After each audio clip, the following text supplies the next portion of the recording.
Agnew Sécurité présente la Minute Info, votre format bi-hebdomadaire autour du continuum de la sécurité. Gérald Darmanin annonce que la France est prête pour les Jeux. Nous sommes extrêmement préparés, tout est prêt. Voici les mots du ministre de l'Intérieur Gérald Darmanin à moins d'un mois du lancement des Jeux Olympiques et Paralympiques 2024. Malgré les nombreux risques qui entourent ces Jeux, des résultats des élections législatives aux risques terroristes, en passant par la guerre en Ukraine ou au Proche-Orient, le ministre se veut rassurant pour les Français, en précisant que des plans de secours existaient. Nous continuons à travailler sur la possibilité d'organiser la cérémonie d'ouverture différemment, précise-t-il. Le ministère de l'Intérieur a donné quelques chiffres sur la sécurité concernant le parcours de la flamme olympique. Celui-ci a accueilli plus de 3,2 millions de spectateurs et occasionné 96 interpellations à l'entrave de 205 actions de contestation et à l'interception de 44 drones. Enfin, Gérald Darmanin a déclaré sur l'organisation des Jeux que 552 642 enquêtes avaient été réalisées. Nous comptabilisons 2720 exclusions dont 82 fichiers S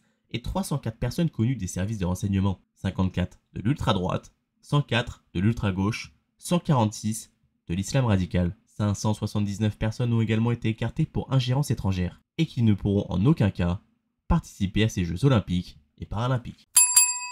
Nouvelle-Calédonie, les forces de l'ordre posent la main sur le leader indépendantiste. La fin d'un règne, le procureur de Nouméa en Nouvelle-Calédonie Yves Dupas a annoncé à la mi-juin que le responsable de la cellule de coordination des actions de terrain, Christian Tin, mouvement à l'origine du soulèvement contre la réforme du corps électoral, avait été arrêté lors d'une opération de fouille dans les locaux de la CCAT. Une organisation jugée mafieuse par le ministre de l'Intérieur Gérald Darmanin. Une opération qui a permis l'arrestation de 8 personnes. L'incarcération dans l'hexagone du leader du mouvement a entraîné de nouvelles grosses émeutes sur tout le territoire d'outre-mer. Le dirigeant du mouvement indépendantiste a été placé en détention pour complicité de tentative de meurtre et association de malfaiteurs en vue de la préparation d'un crime, à Mulhouse. Pour rappel, cette lutte a entraîné la mort de 9 personnes, dont 2 gendarmes, plusieurs centaines de blessés, plus d'1,5 milliard d'euros de dégâts matériels et la mobilisation de 3000 forces policières, de gendarmerie ou militaires.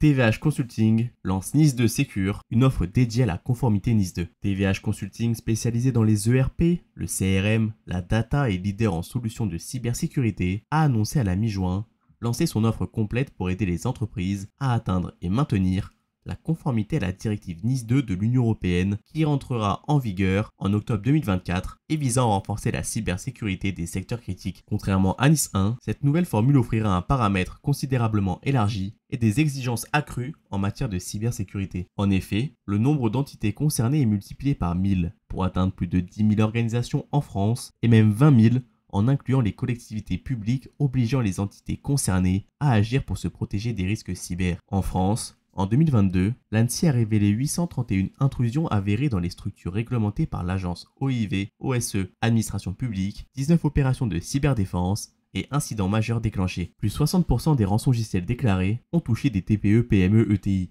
et 10% ont touché les établissements de santé. Face à la menace croissante des cyberattaques, il est plus important que jamais pour les entreprises de prioriser la cybersécurité, déclara Ahmed Masser, président du groupe TVH Consulting, avant de compléter. Notre offre de conformité NIS 2 permet aux organisations de renforcer leur posture de cybersécurité, de protéger les données sensibles et de minimiser le risque de violations coûteuses. Face à l'escalade des cybermenaces, TVH Consulting anticipe une forte mobilisation de certains secteurs clés, comme l'industrie agroalimentaire, pharmaceutique, cosmétique ou les retailers pour protéger leurs données. Propose également un accompagnement GRC à moi pour aider les entités concernées à se mettre en conformité avec NIS 2, ainsi qu'une offre logicielle et de services complets comprenant une analyse du texte, la construction d'une feuille de route, un accompagnement en mode RSSI externalisé, la mise en place d'une solution logicielle SMSI et des formations certifiantes en cybersécurité. Pour Mathieu Charbois, directeur BU cybersécurité Fightons by TVH, NIS 2 n'est pas une option, c'est une obligation. De nombreuses entreprises sont encore dans le flou concernant leur obligation de se conformer à la directive NIS 2. TVH propose sur son site internet l'accès à un texte gratuit en ligne permettant de déterminer si une organisation est assujettie à la directive NIS 2.